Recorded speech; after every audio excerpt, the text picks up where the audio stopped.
नमस्कार दोस्तों, चलिए आपका study class education YouTube channel में आपका स्वागत है।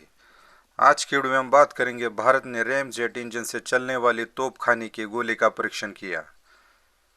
लंबी दूरी की तोपें कुलेल से लेकर तोपों और आधुनिक तोपखाने तक युद्ध क्षेत्र में तोपखाने और बड़ी तोपों की भूमिका हमेशा ही जीत का निर्णायक कारक रही है।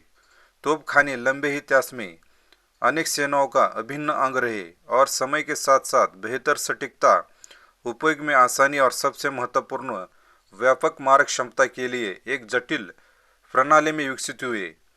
तोपखाने की मारक क्षमता को और बढ़ाने के लिए बेस ब्लेड यूनिट का उपयोग किया जाता है।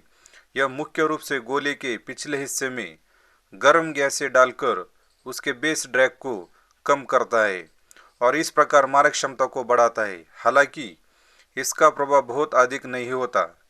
भारतीय सेना विभिन्न मारक क्षमता वाली कई तोपों का संचालन करती है। उदाहरण के लिए बोफोर्स धनुष्य और एम 777 हल्के हवित्जर, जिनकी मारक क्षमता लगभग 30 किलोमीटर है। वज्र और एटीएस जैसे उच्च क्षमता वाली तोपों की मारक क्षमता क्रमशः 36 किलोमीटर और 40 किमी से अधिक है।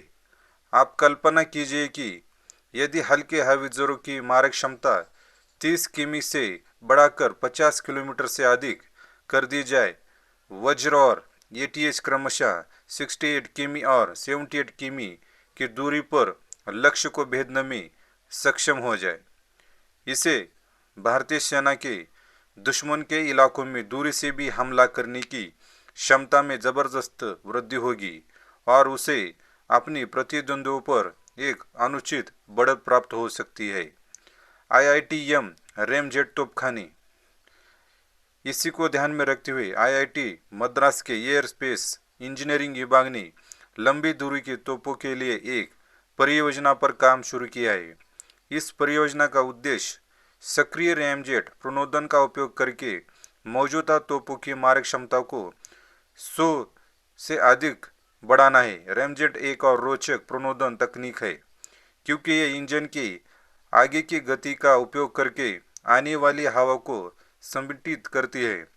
हालांकि यह शून्य गति पर काम नहीं करती और वांछित गति प्राप्त करने के लिए प्रणोदन की आवश्यकता होती है। ब्रह्मोस भी अपनी सुपरसोनिक क्रूज गति बनाए रखने के लिए इसी प्रणोदन तकनीक का उपयोग करता है। इससे न केवल तोपों की मारक क्षमता बढ़ेगी बल्कि तोपों के उड़ान पथ की ऊंचाई भी बढ़ेगी।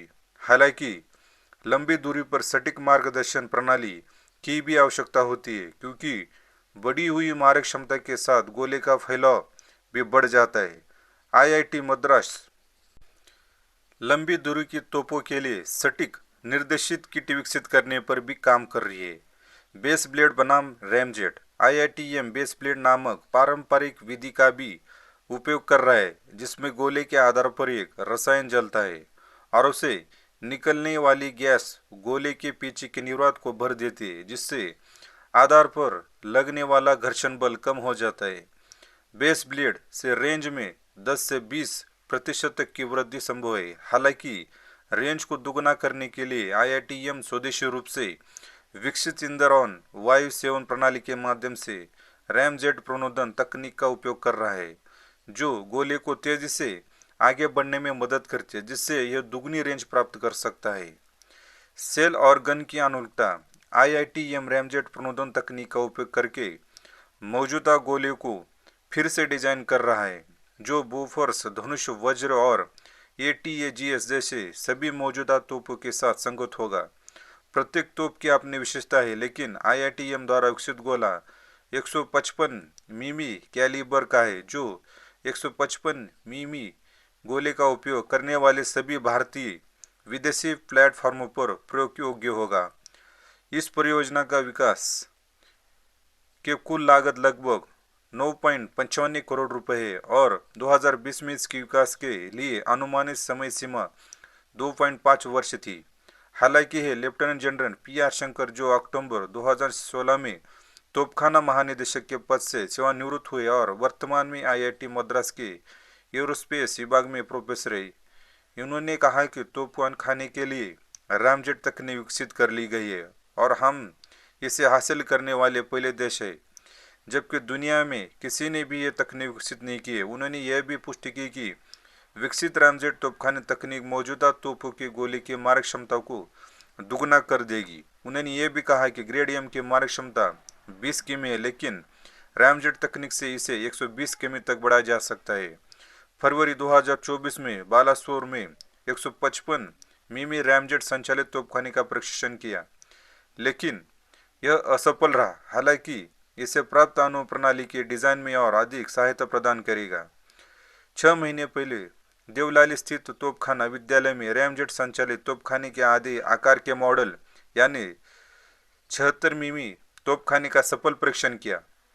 विकास की प्रगति को देखते हुए हम निश्चित रूप से यह कह सकते हैं कि इसे देश में महत्वपूर्ण प्रगति हुई। रैमजेट तकनीक स्थापित हो चुका है और आप इसे 155 मिमी तोपखाने के गोले के लिए अपग्रेड करना बाकी, इसे हम जल्द ही देखेंगे। ऐसे नॉलेज वीडियो देखने के लिए आप इस चैनल को सब्सक्राइब कर लीजिए। धन्यवाद।